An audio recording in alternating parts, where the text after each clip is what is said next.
जीवन में, जो हमारे अगला समय आने पर निर्दोष अवस्था में हमको दंड दे देते हैं, हमें फंसा देते हैं। आप समझ पा रहे हैं? हमें चाहिए कि फिर धैर्यपूर्वक भोगना चाहिए। गुरुजी, मैं इन्हीं लोगों पे इन्हीं की हेल्प करता हूँ, इन्हीं का। अच्छी बात है, अच्छी बात है, अच्छी बात है। अगर निर्दोष को बचा सके अच्छी बात है, लेकिन अगर वो भोग भोगला है तो आप बचा भी नहीं पाएंगे, फंस जाएंगे। नहीं फंस जाते? सबको तो नहीं बचा पाते होंगे, है?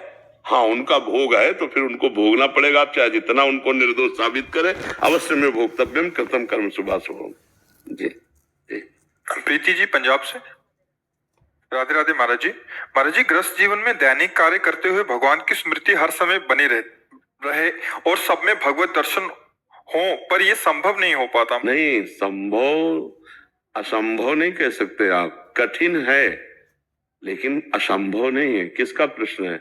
असंभव नहीं, अभ्यास की शिथिलता के कारण आप ऐसा करें, नहीं तो युद्ध से बढ़कर कोई कठिन काम थोड़ी है। और भगवान श्री कृष्णचंद्र जी अर्जुन जी को ऐसी आज्ञा ही नहीं दे सकते थे जो असंभव हो। तो कहा मामुनि स्मर युद्ध च, मेरा स्मरण करते हुए तुम युद्ध कार्य करो। तो युद्ध कार्य से बड़ा तो कोई कार्य है नहीं। हमारा अभ्यास कमजोर है, इसलिए जब हम कार्य में लगते हैं तो हमारी कार्य में तन्मयता हो जाने के कारण भगवत विस्मरण हो जाता है, क्योंकि भगवत महत्व बुद्धि अभी नहीं उदय हुई। भगवत महत्व बुद्धि उदय हो जाने पर, जैसे भगवत महत्व बुद्धि कौन तो समझती है, जैसे हमें किसी कार्य के करने से 500 रुपए का लाभ होगा, लेकिन हम 30 मिनट भगवान को भूल गए, तो 500 रुपए से ज्यादा अधिक महत्व भगवान का नहीं रहा। 500 रुपए का महत्व अधिक होगा, क्यों? भगवान को भूल गए। अगर भगवान के प्रति ऐसा महत्व हो जाए कि भगवान का स्मरण सबसे बढ़कर है, त्रिभुवन की राज्य लक्ष्मी देने पर भी जो आधे पल के लिए अपने प्रभु का स्मरण न छोड़े, उसे भक्त कहते हैं। तो हमारा महत्व भगवान पर नहीं है, हमारा अभ्यास कमजोर है, इसलिए असंभव सा लग रहा है, असंभव नहीं है। असंभव होता तो लाखों ऐसे भक्त हो गए हैं जो भगवान के सुमिरन में रात दिन मगन रहते हैं, अब भी हैं। एक क्षण के लिए भी भगवान का चिंतन नहीं छूटता। ऐसे महान भागवत है जिनका लक्ष्य बन चुका है प्रभु, कैसे छोड़ सकते हैं?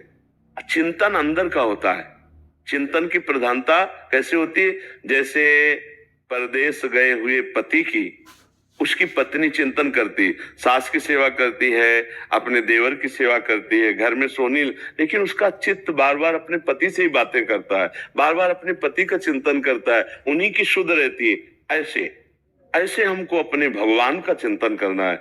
लीप रहे पोत्र गोपीजनों के चरित्र को पढ़ के देखो, धान कूट रहे हैं, गाय दू रही हैं, पतियों की सेवा कर, लेकिन मुरारी पादार्पित चित्तवृत्ति, एक एक वृत्ति कृष्ण में समर्पित है। इसलिए गोपीजनों को प्रेम की ध्वजा कहा गया है, इसलिए गोपीजनों का उदाहरण दिया, यथा ब्रज गोपी का नाम। तो हमारा अभ्यास कहीं कमजोर है और कहीं ना कहीं हम प्रभु से बढ़कर अभी संसार को मान रहे हैं। नहीं तो छूट कैसे गया? भगवत चिंतन कैसे छूट गया? कौन सी ऐसी वस्तु, व्यक्ति, स्थान, परिस्थिति है जो हमें हमारे लाडले प्रभु के चिंतन से विलग कर दे? इसका मतलब अभी वो महत्व नहीं जगा है। तो हम सत्संग सुनते रहे, हम भगवान के चरित्रों का गायन करें, जैसे श्रीमद् भागवत है, श्रीमद् रामचरितमानस है, श्रीमद् भगवत गीता है, इनका हम गायन करें और इनका श्रवण करें और इनका मनन करें और परिवार की सेवा को भगवान की सेवा माने, तो धीरे धीरे हमारा चिंतन भगवदाकार होने लगेगा। जब तक हमारा भगवत विस्मरण होने पर हृदय नहीं जलता, तब तक हम भक्त कैसे? तद विस्मरणेन परम व्याकुलते थी। प्रभु को हम भूल गए और हमारा हृदय नहीं जल रहा। अरे हम अगर किसी लाभ के लिए व्यापार करते हैं तो हम घाटा बर्दाश्त नहीं करते। अगर घाटा हो जाता है तो हम परेशान हो जाते हैं। तो हमारा भजन छूट जाए, घाटा हो गया, हम परेशान नहीं हुए, इसका मतलब भजन का महत्व नहीं है। तद विस्मरणेन परम व्याकुलते थी। भगवान का विस्मरण होने पर हृदय ऐसा व्याकुल हो जाए, जैसे व्याकुलता को माप है कि जैसे मछली को जल से अलग करे तो तड़पने लगती है, ऐसे हम भगवान को भूल जाए तो हमारा हृदय तड़पने लगे। थोड़ी देर के लिए भूले, हृदय चल पड़ा। मौसम कौन कुटिल खल कामी, जिन मुँह को तन दियो ताको न भजन कियो, ऐसो नोन हरामी, ताही बिसरायो ऐसो नोन हरामी। सूरदास जी महाराज के मौसम कौन कुटिल खल कामी। अभी हमारे अंदर प्रभु का महत्व नहीं आया तो असंभव नहीं है, हम अभ्यास करें। अभ्यास योग युक्तेन चेतसा नान्यगामिना। यदि हम ऐसा अभ्यास करें कि जहां जहां चित्त जाए, जहां जहां मन जाए, वहां से हटा के बार बार नाम में लगाएं तो एक दिन हमारा मन नाम में लग जाएगा। करत करत अभ्यास के जड़मत होत सुजान, रस्सी आवत जात ही सिल पर होत निशान। तो हमारे मन में नाम का निशान क्यों नहीं पड़ जाएगा? बार बार अभ्यास करेंगे तो हमारा मन नामाकार हो जाएगा, भगवदाकार हो जाएगा। आप हारिए नहीं, अभ्यास पुष्ट रखिए। आगे चल करके आप देखेंगे विजय आपकी होगी, क्योंकि आप भगवान के अंश हैं। और ये माया जनित जितने विकार हैं, भगवान के स्मरण करने से ये सब नष्ट हो जाते हैं, डिलीट हो जाते हैं, इनका अस्तित्व नहीं रह जाता है। आप घबराइए नहीं, असंभव नहीं है। बस महाराज जी, मेरी श्री जी की समृद्धि हमेशा बनी रहे। हाँ, बहुत उत्तम बात है और इसका अभ्यास करते रहिए। पूर्वी जी राजकोट से। राधे राधे महाराज जी। महाराज जी, बिना गुरु के भगवत प्राप्ति कैसे होगी? गुरु धारण करना जरूरी है क्या? वृंदावन आप कई बार आए? फर्स्ट बार। फर्स्ट बार। तो आप रंगनाथ जी जाना है, सेवा कुंज जाना है, निधिवन जाना है, राधा रमण जाना, गाइड की जरूरत है कि नहीं? वो दिन तो फिर इस माया भरे भूल भुलैया में क्या गुरु की गाइड के बिना परमात्मा की प्राप्ति हो जाएगी? शिव भक्त हूँ, शिव भक्त हूँ, शिव को। शिव को, राम को, हरि को, कृष्ण को एक ही है, परमात्मा एक है। हम केवल इतनी बात पूछते हैं, एक धाम में पवित्र दर्शन के लिए हमें गाइड की आवश्यकता होती है। आप यहाँ बिना गाइड के आ गए क्या? तो ऐसे ही परमात्मा की प्राप्ति बिना गाइड के हो जाएगी क्या?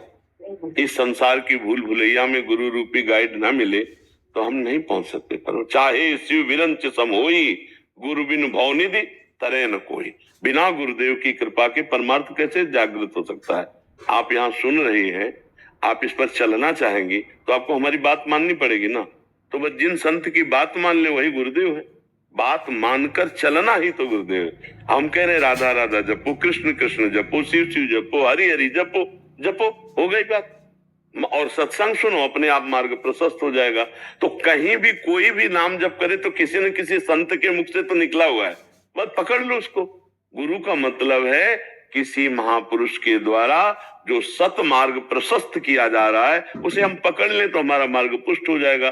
बिना संतों के, बिना गुरुजनों के तो मार्ग में चला ही नहीं जा सकता, एक कदम नहीं चल सकते। मत की रति गति भूति भलाई, जब जे जतन जहां जे पाई, सो जानो सत्संग प्रभाऊ, लोकों वेद नान उपाऊ।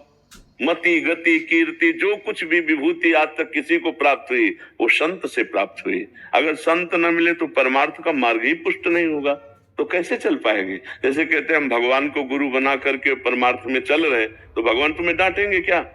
भगवान तो अनंत जन्मों से तुम्हारे हृदय में गुरु बने बैठे रहे, एक भी बात मानी क्या? वो तो कहते हैं हर गलत काम में कि मत करो। मानता है कोई उनकी बात? भगवान डांटेंगे? जब प्रगट में गुरुदेव की दृष्टि हम पर पड़ती है और हमें दुलार और शासन दोनों मिलता है कि आज के बाद अगर ऐसा हुआ तो आपके ऊपर दंड विधान लागू, तो डर लगता है कि गुरुदेव के सामने जाएंगे, अगर कोई गलती हो गई तो हमारे को डांट ले। प्रगट में हमें माँ के जैसा दुलार और माँ की जैसी डांट देने वाला गुरुदेव चाहिए, तभी हम भगवत प्राप्त हो सकते हैं। अन्यथा मन को संभालना बहुत कठिन बात है। भगवान तो पहले भी हृदय में बैठे थे, अब भी हृदय में बैठे, आगे भी बैठे रहेंगे और दुर्गति नहीं रुकेगी। बाहर हमारे को चाहिए क्योंकि हम बहिर्मुख हैं।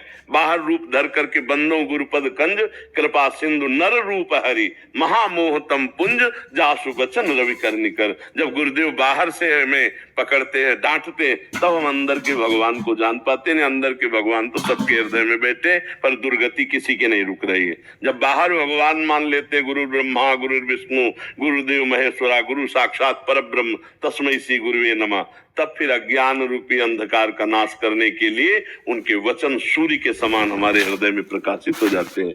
बिना गुरु के भगवान को गुरु की जरूरत है क्या? लेकिन संदीपनी गुरु किए ना, श्री कृष्ण चंद्र जी, राम जी की, वशिष्ठ जी, विश्वामित्र जी गुरु